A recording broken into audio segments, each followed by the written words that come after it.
టీశాట్ వీక్షకులకి స్వాగతం. టీశాట్ వారు అందిస్తున్నటువంటి group 1 prelims come mains guidance ప్రోగ్రామ్కి ఈరోజు మనము పేపర్ 3లో ఉన్నటువంటి భారత రాజ్యాంగము మరియు పాలన అనే అంశం కింద రాజ్యాంగబద్ధమైనటువంటి సంస్థల గురించి తెలుసుకుంటాం. ఇందులో కంట్రోలర్ అండ్ ఆడిటర్ జనరల్ ఒకటి, రెండవది ఎస్టిమేట్స్ కమిటీ, మూడవది పబ్లిక్ అకౌంట్స్ కమిటీ, నాలుగవది committee on public sector undertakings. ఈ 4 అంశాల మీద చర్చిద్దాం. మొదట భారత కంట్రోలర్ అండ్ ఆడిటర్ జనరల్, మనం సింపుల్గా దీన్ని కాగ్ అంటాము. ఈ కాగ్ అనేటువంటిది అత్యంత కీలకమైనటువంటి సంస్థ.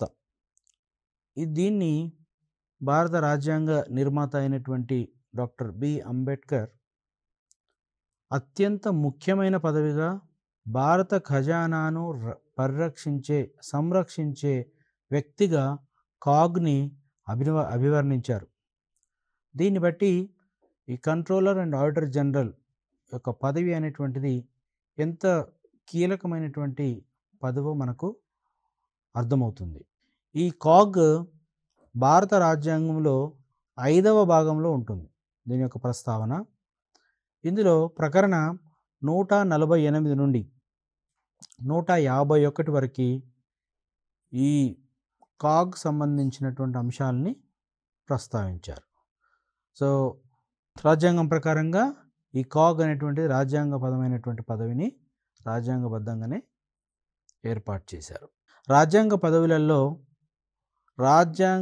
పదవులలో పదవీ ప్రమాణ స్వీకారం చేసేటువంటి ఏకైక పదవి కూడా ఇదే.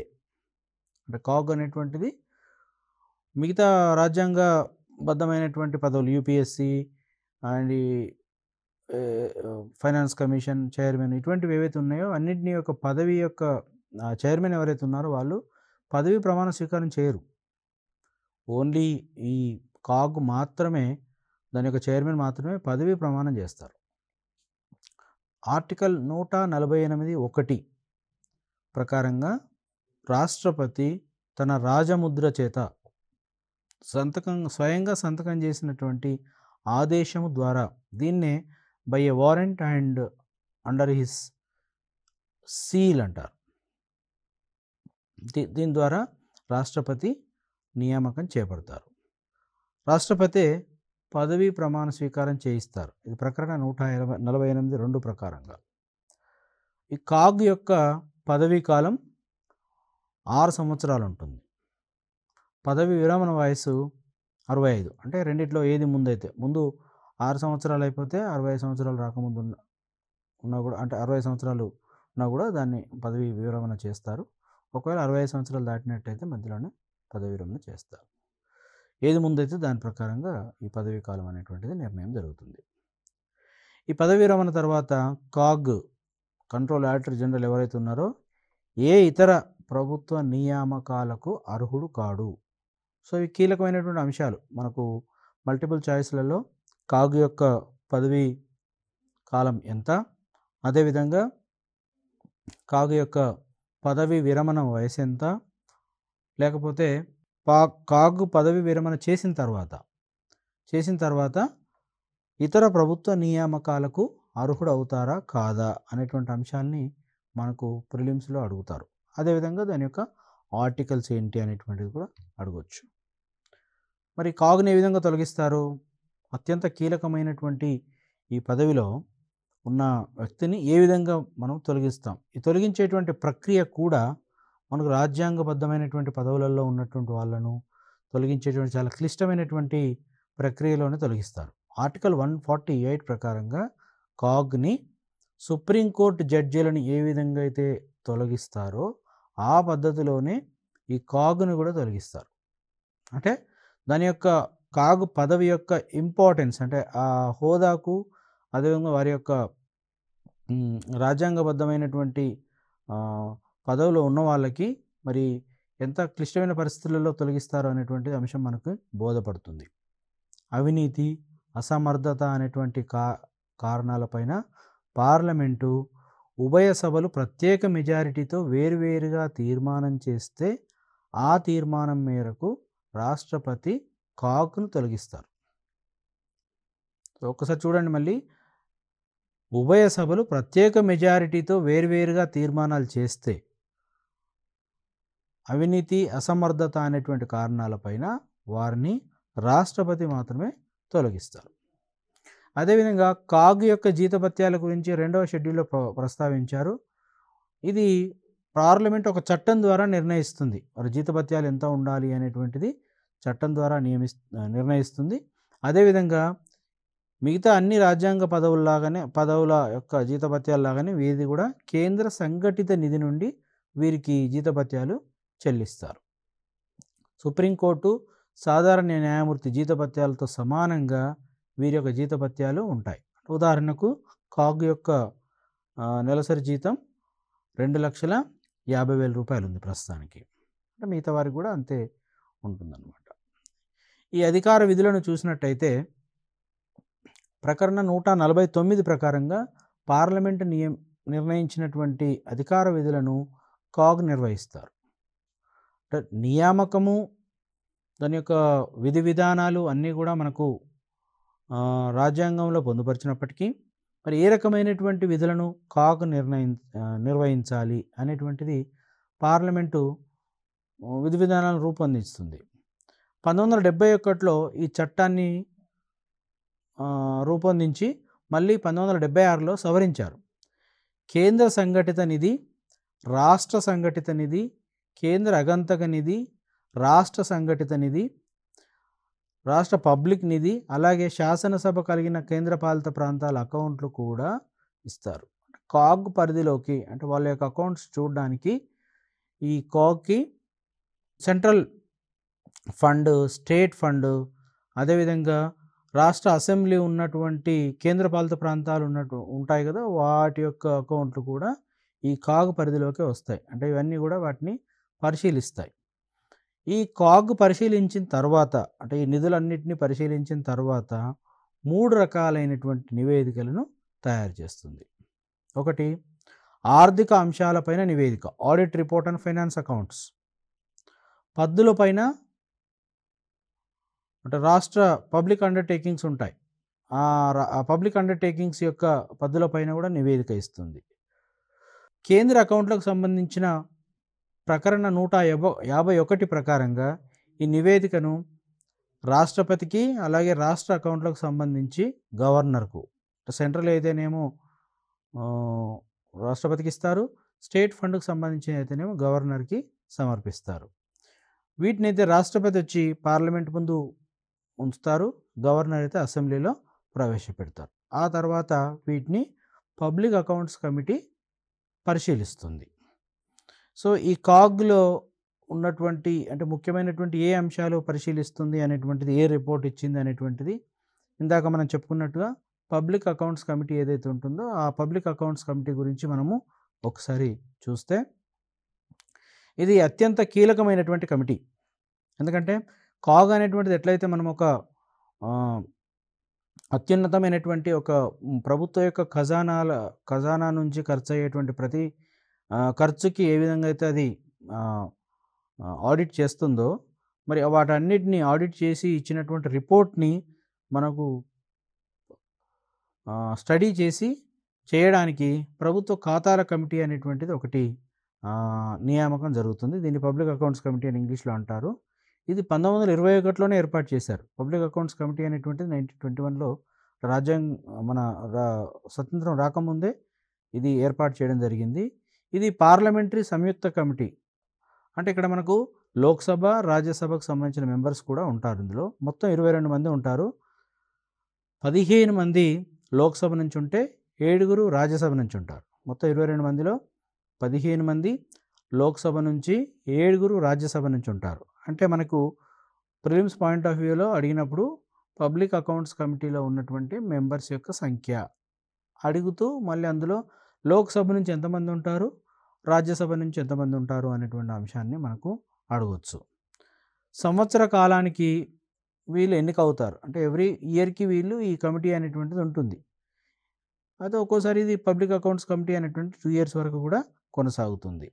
అయితే ప్రభుత్వంలో ఉన్నటువంటి మంత్రులు ఎవరైతే ఉన్నారో వీరందరూ ఎవరు కూడా ఈ కమిటీలో మెంబర్స్‌గా ఉండడానికి లేదు. ఎందుకంటే ప్రభుత్వ యంత్రాంగం అంటేనే మళ్ళీ క్యాబినెట్, మంత్రులు కాబట్టి వాళ్ళు ద్వారా ఖర్చు చేయబడినటువంటి ఖర్చులే మళ్ళీ వాళ్ళే కమిటీలో ఉండడానికి వీలుండదు. కనుక ఒక సెపరేటు ఇండిపెండెంట్ కమిటీ అనేటువంటిది ఈ ప్రభుత్వ ఖాతాల కమిటీ అనేటువంటిది ఒకటి ఏర్పడుతుంది.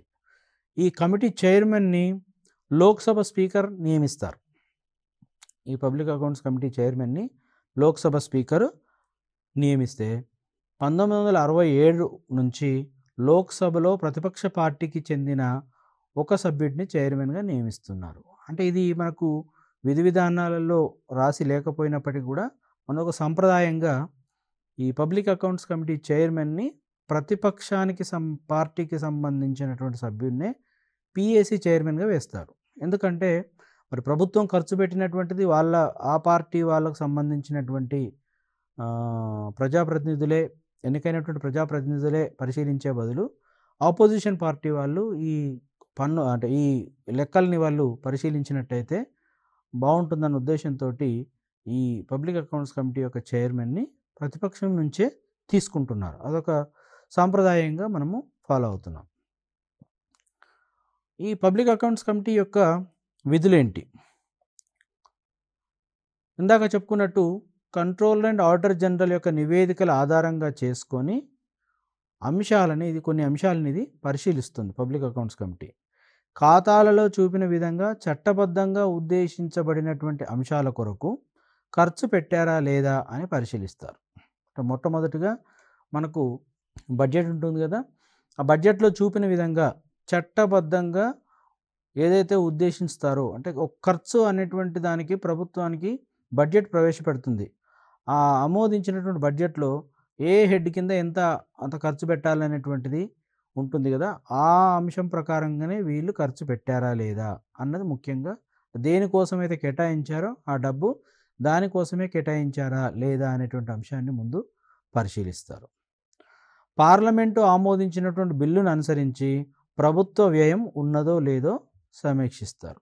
అంటే ఇప్పుడు మనకు బడ్జెట్లో ఇంత డబ్బు అంచనా కింద వస్తుంది, మనకి ఇంత బడ్జెట్, ఇంత ఖర్చు పెడతాము, ఈ అంశానికి ఈ రంగానికి ఇంత అనేటువంటిది మనం ఖర్చు పెడతామని మనం బడ్జెట్లో రాసుకుంటే మరి దాన్ని పార్లమెంట్ ఆమోదిస్తుంది. ఆమోదించినటువంటి వ్యయం, ప్రభుత్వ వ్యయము ఉందా లేదా అనేటువంటిది ముఖ్యంగా పరిశీలిస్తారు. అంటే ఉదాహరణకు సాగునీటి రంగానికి లేకపోతే రక్షణ రంగానికి సంబంధించినటువంటి డబ్బు ఇంత అని అంటే మరి అంతే దానికే ఖర్చు పెట్టారా, దాన్ని ఇంకో వేరే దానికోసం డైవర్ట్ చేశారా అనేటువంటి అంశాన్ని ముఖ్యంగా ఇది పరిశీలిస్తుంది. ప్రభుత్వ స్వతంత్ర ప్రతిపత్తి గల సంస్థలపైన కాగ్ ఇచ్చిన నివేదికలను పరిశీలిస్తారు. అంటే గవర్నమెంట్ మీద ఉన్నటువంటి అంటే ఈ అకౌంట్స్కు సంబంధించినటువంటి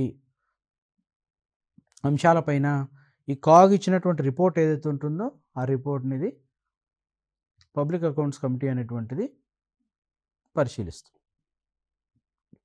ప్రభుత్వ ఖాతాల కమిటీకి సాంకేతిక ఇతరత్ర సలహాలను కాగ్ అందజేస్తారు. మరి వీళ్ళకు టెక్నికల్ సపోర్ట్ ఉండాలి. అంటే ఏ అంశాలు అంటే వాళ్ళు పరిశీలించారు, మరి ప్రభుత్వంలో ఏ అకౌంట్స్ ఉంటాయి, వాటిని ఏ విధంగా ఖర్చు పెట్టారు అనేటువంటివన్నీ కూడా వాళ్ళు పరిశీలిస్తున్నప్పుడు వాళ్ళకు పూర్తిగా నాలెడ్జ్ అనేటువంటిది ఈ కాగే అందజేస్తారు. అందుకనే ఈ కాగ్ని ఈ పబ్లిక్ అకౌంట్స్ కమిటీకి మార్గదర్శకుడిగా, తత్వవేత్తగా, స్నేహితుడిగా పరిగణిస్తారు.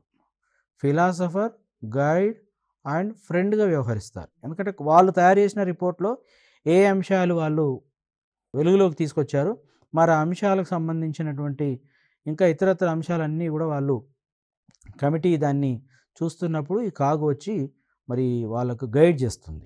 ఈ అంశాలు ఈ విధంగా మనము పరిశీలించడం జరిగింది, ఇందులో ఉన్నటువంటి లోపాలు ఇవి, లేకపోతే ఇది సరిగానే ఉంది అనేటువంటి అంశాన్ని కాగ్ పబ్లిక్ అకౌంట్స్ కమిటీకి చూపుతుందన్నమాట. సో ఈ విధంగా చూసినట్టయితే మనము పబ్లిక్ అకౌంట్స్ కమిటీ అనేటువంటిది చాలా అత్యున్నతమైనటువంటి కమిషన్. ఇది భారత రాజ్యాంగంలోనే దీని యొక్క చాలా ఇంపార్టెన్స్ అనేటువంటిది ఎక్కువగా ఉంది. ఎందుకంటే కాగ్ రిపోర్ట్ని పరిశీలించేది ప్రజాస్వామిక ప్రక్రియలో పరిశీలించి దానికి సంబంధించిన నివేదిక ఇవ్వడానికి కోసం ఉంది కాబట్టి దీన్ని చాలా క్షుణ్ణంగా అభ్యర్థులు బాగా చదవాల్సి ఉంటుంది. ఇది మెయిన్స్ పాయింట్ ఆఫ్ వ్యూలో ఎక్కువగా ఉపయోగకరంగా ఉంటుంది చదవడానికి. అదేవిధంగా అంచనాల కమిటీ 1950లో ఆనాటి ఆర్థిక మంత్రి జాన్ మథాయ్ సిఫార్సు మేరకు పార్లమెంటు ఈ అంచనాల కమిటీని ఏర్పాటు చేసింది.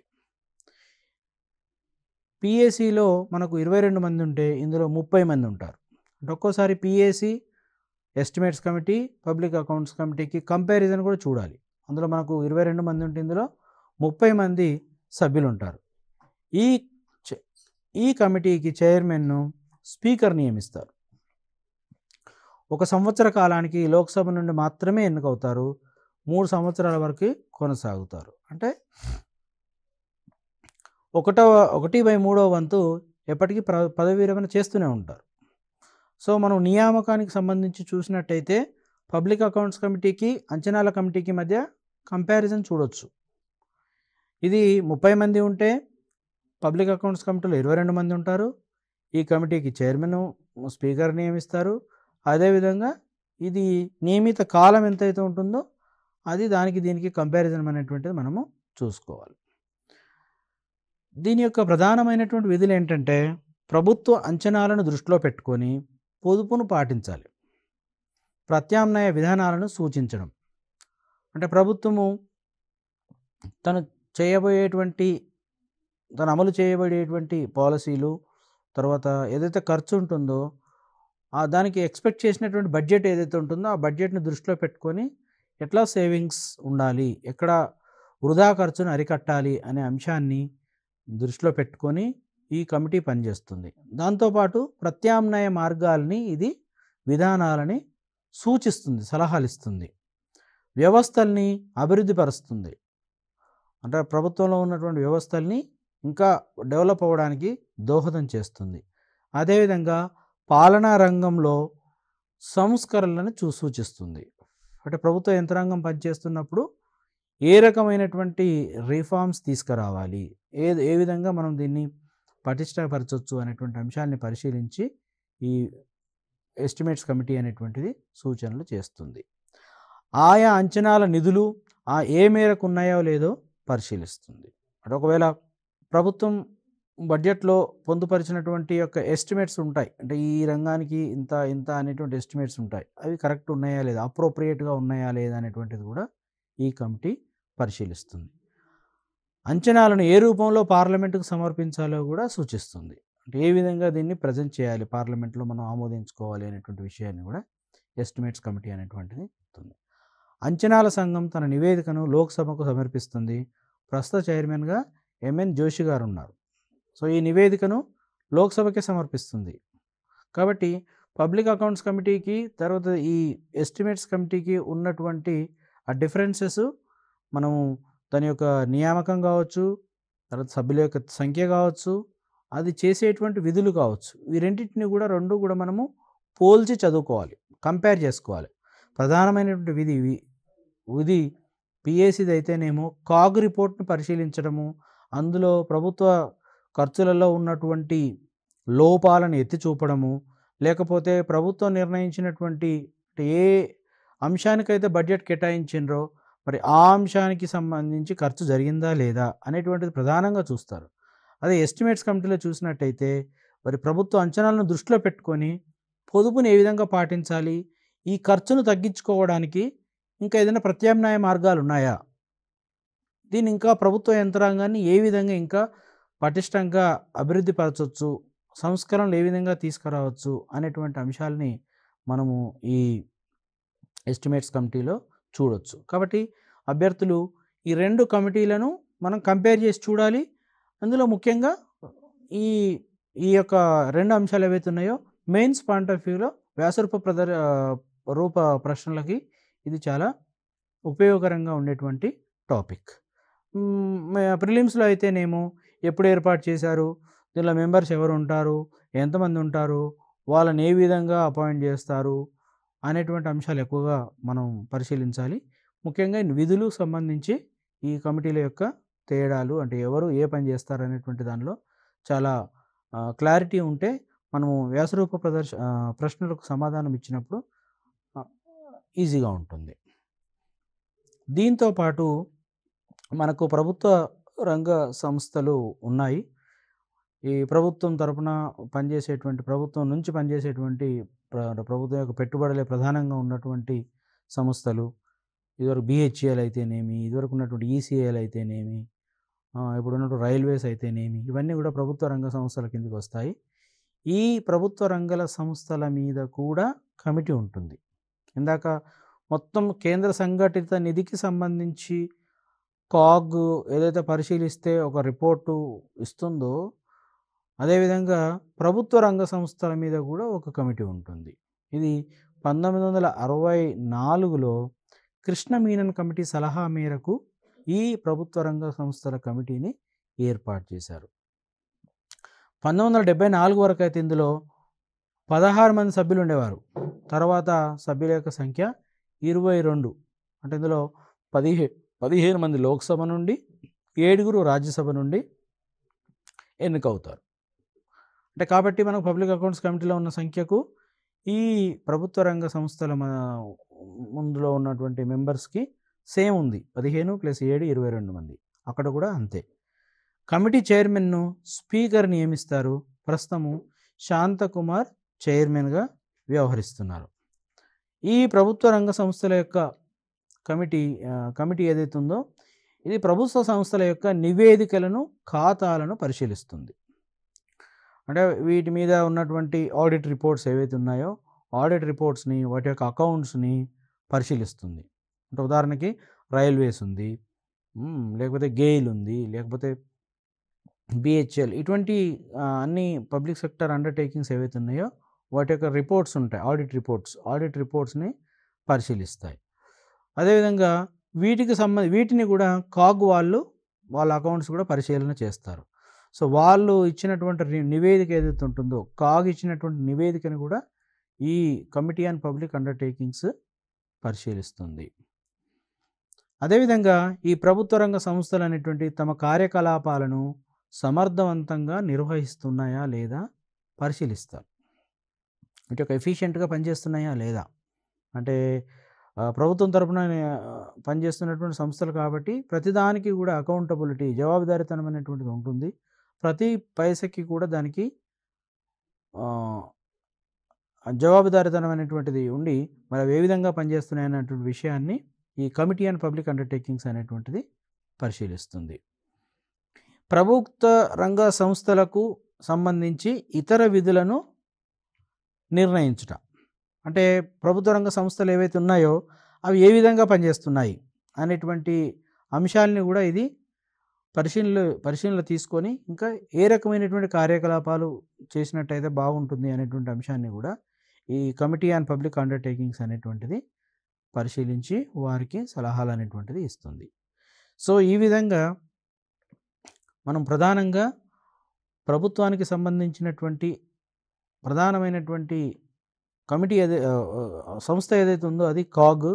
ఆ కాగ్ తయారు చేసినటువంటి రిపోర్ట్ను పరిశీలించడానికి పబ్లిక్ అకౌంట్స్ కమిటీతో పాటు మరి ప్రభుత్వంలో మంచి పరిపాలన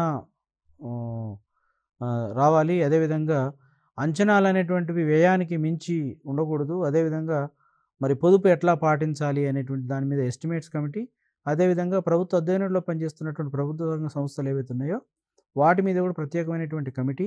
ఆ కమిటీ ప్రభుత్వానికి సలహాలు ఇవ్వడం, అంటే వారి యొక్క సంస్థల యొక్క నివేదికలను, ఖాతాలను పరిశీలించి సలహాలు ఇవ్వడము, అదేవిధంగా కాగ్ నివేదికను కూడా పరిశీలించడము, ఈ కార్యకలాపాలు సమర్థవంతంగా పనిచేస్తున్నాయా లేదా, నిర్వహిస్తున్నాయా లేదా అనేటువంటి పరిశీలించడము అనేటువంటి ప్రభుత్వ సంస్థలకు సంబంధించిన విధులన్నింటినీ కూడా నిర్ణయించడము ఈ ఆర్థిక సంస్థల యొక్క ప్రధానమైనటువంటి విధులు.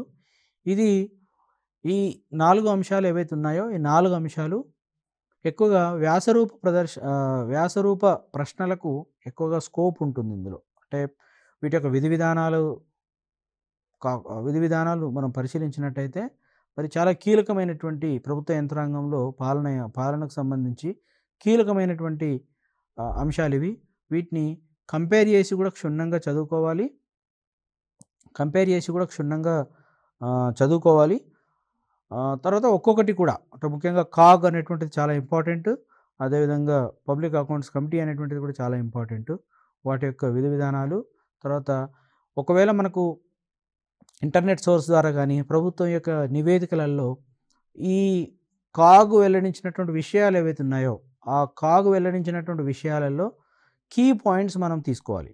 ఆ కీ పాయింట్స్ అంటే ప్రభుత్వానికి ఎటువంటి సూచనలు చేసింది, అంటే ఆ అకౌంట్లను అది పరిశీలించినప్పుడు కాగు పరిశీలించినప్పుడు ఏ అంశాలను ఎత్తి చూపింది, మరి దానికి ప్రభుత్వము ఏ రకమైనటువంటి చర్యలు తీసుకుంటుంది, మరి దానికి సలహాలు ఏవి ఇచ్చింది అనేటువంటిది కూడా మనం ఒకసారి ఇంటర్నెట్లో వెతికి లేకపోతే కన్సర్న్డ్ యోజన కానీ ఇటువంటి ప్రభుత్వ సంబంధించినటువంటి డాక్యుమెంట్లలో ఈ విషయాలన్నీ కూడా మనకు దొరుకుతాయి. సో ఈ విషయాలన్నింటినీ కూడా మనము పరిశీలించాలి. ఊరికే మనం అందరూ రాసినట్టుగా విధులు అంటే విధులు రాసాము, లేకపోతే నియామకం అంటే నియామకం సంబంధించింది రాసాము అనేటువంటిది కాకుండా కొంచెం దాన్ని డీటెయిల్డ్గా చదువుకోవాలి. అంటే బేసిక్ ఇన్ఫర్మేషన్ మాత్రం ఇదే పెట్టుకోవాలి. బట్ అందులో ఇతర అంశాలని మనం జోడించాలి. అంటే సమకాలీనటువంటి అంశాలపైన అప్డేట్ నాలెడ్జ్ అనేటువంటిది మనం ఇస్తే మరి మన యొక్క ఆన్సర్స్ అనేటువంటివి మిగతా వాళ్ళకంటే భిన్నంగా ఉంటాయి. కాబట్టి అభ్యర్థులు ముఖ్యంగా ఈ కమిటీలు ఇచ్చినటువంటి రిపోర్ట్లలో జిస్ట్ ఏదైతే ఉంటుందో లాస్ట్ రిపోర్ట్ అంతా విశ్లేషణ జరిగిన తర్వాత లాస్ట్లో రాసేటువంటి కంక్లూజన్స్ అనేటువంటివి కూడా మనం చదివి వాటికి సంబంధించిన అంశాలన్నింటినీ కూడా మనం నోట్స్ కింద రాసుకొని మరి వాటిని మనం ఆన్సర్లో జోడించినట్టయితే మరి మంచి మార్కులు వచ్చేటువంటి అవకాశం ఉంటుంది. కాబట్టి అభ్యర్థులు ఈ పాలిటీకి సంబంధించి లేదా గవర్నెన్స్కి సంబంధించి ఏ టాపిక్ తీసుకున్నా కూడా సమకాలీన అంశాలను ప్రభుత్వ యంత్రాంగం మీద ప్రభుత్వ పాలన మీద జరుగుతున్నటువంటి ఇచ్చినటువంటి ప్రశ్నలు కాబట్టి సమకాలీన అంశాలను ప్రస్తుత ప్రభుత్వాలు గత ప్రభుత్వాల మీద ఆ పోలిక కంపారిజన్ తీసుకొని అందులోని అంశాలని మనం పరిశీలించి వాటిని ఆన్సర్స్లో వచ్చేటట్టుగా చూసినట్టయితే మిగతా అభ్యర్థుల కంటే రొటీన్గా రాసేటువంటి ఆన్సర్స్ కంటే మనవి మంచి సమాధానాల కింద ఉంటాయి. అదేవిధంగా మనకు మార్కులు మంచిగా వచ్చేటువంటి అవకాశం ఉంది. దానికి మనకు విజయ అవకాశాలు కూడా చాలా ఎక్కువగా ఉంటాయి. కాబట్టి అభ్యర్థులు ఈ బేసిక్ ఇన్ఫర్మేషన్ ఇది సరిపోతుంది. మనం చర్చించినటువంటి అంశాలు ఏవైతే ఉన్నాయో ఆ బేసిక్గా ఉండవలసిన ప్రాథమికమైన అంశాలు పెట్టుకోవాలి. దీని మీద పట్టు సంపాదించుకోవాలి. తర్వాత వీటికి అడిషనల్గా మనము ఈ ఇందాక చెప్పుకున్నట్టు ఆ కమిటీ యొక్క రిపోర్ట్ను ఒకసారి పరిశీలించడము, లేకపోతే ఆ కమిటీ రిపోర్ట్ల మీద వచ్చినటువంటి వ్యాసాలు పత్రికలలో వచ్చినటువంటి వ్యాసాలని ఒకసారి చదివి వీటికి జోడించి మనం ఆన్సర్స్ రాసినట్టయితే మనకు మంచి మార్కులు వస్తాయి. ఇది అభ్యర్థులు ముఖ్యంగా గమనించాల్సినటువంటి అంశం. ఎందుకంటే ఇవన్నీ కూడా పుస్తకాలలో అందరికీ దొరుకుతాయి. బయట మెటీరియల్ కావచ్చు, ఇప్పుడు క్లాసులలో కావచ్చు, అక్కడ దొరుకుతాయి. కానీ మనం కీలకంగా ఉన్నటువంటి ఈ రిపోర్ట్లలో ఉన్నటువంటి అంశాలన్నింటినీ కూడా మనం సంపాదించి వాటిని అందులో జోడించి రాస్తే మంచి మార్కులు వస్తాయి. సో ఇంతటితోటి ఈ టాపిక్ పూర్తయింది. Thank you.